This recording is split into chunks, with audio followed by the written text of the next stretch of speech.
Mapagpalang araw sa ating lahat mga inday at mga dudong. Nagigit ready lang si Inday at tayo ngayon ay maggagala. Ngayon ay Ramadan, so si Dudong Turkish is hindi siya mag-aararo kaya inaya ko siyang gumala para maiba naman yung ating paligid. Hindi lang lagi sa bahay, sa kusina. So magpapa-fresh tayo ng ating utak. Kami ngayon ay pupunta sa isang cherry blossoms mga mamshi. Siya ay andoon sa isang Japanese garden. So maganda doon last year nagpunta din kami. Nakaka-amaze tingnan yung cherry blossoms mga mamshi. Kaya ngayon is spring season. Kaya ayan nag-start na siya mag-bloom. At hindi na masyadong malamig kaya pwede na ang ganitong OOTD. At ayan mga mamshi, aalis na tayo. So samahan nyo kami. Maggagala tayo doon. At ito lang yung aking dadalhin na bag. Maliit lang. Kasi wallet lang naman ang laman yan. At saka cellphone. At ayan, let's go na mga mamshi. Maggagala na tayo to the max.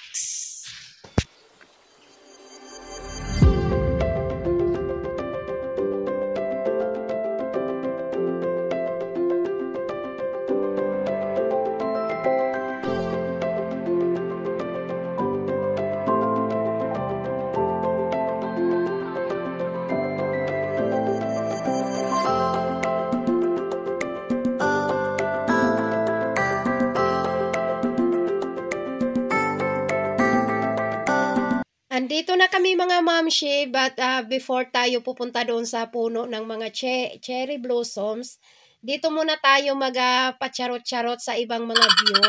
Kasi may mga view din na walang cherry blossoms, pero maganda din siya. So, pwede tayo dyan mag-picture-picture, mag-video.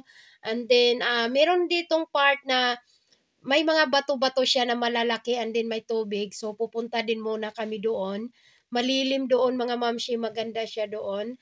At hindi to masyadong maluwag na pasyalan pero maganda. At hindi din siya pwede mag-picnic unlike doon sa Tulips Garden. Doon naman sa Tulips Garden is napakaluwag doon. Kaya lang siguro next time pag hindi busy si Dodong Turkish is pupunta kami doon. Kaya lang kailangan pagpupunta doon maaga kasi mahirap din maghanap ng mapaparkingan. Kaya saka na lang siguro. So mag-video lang muna kami dito mga mamshi. Ang ganda ng view dito, napakalilim. Malamig yung niya kasi ayan may tubig. So may tagusan dito papunta doon sa mga puno ng cherry blossoms. So tatagos kami at tayo na ay gagala doon. Maa-miss kayo sa ganda ng cherry blossoms mga mamshi. Kahit ako every year nakikita ko yan kasi last year nagpunta din kami dito. Pero palagi talaga akong na-amaze sa ganda ng cherry blossoms. So enjoy the view mga inday at tayo ay maggagala-gala na dito sa loob ng park.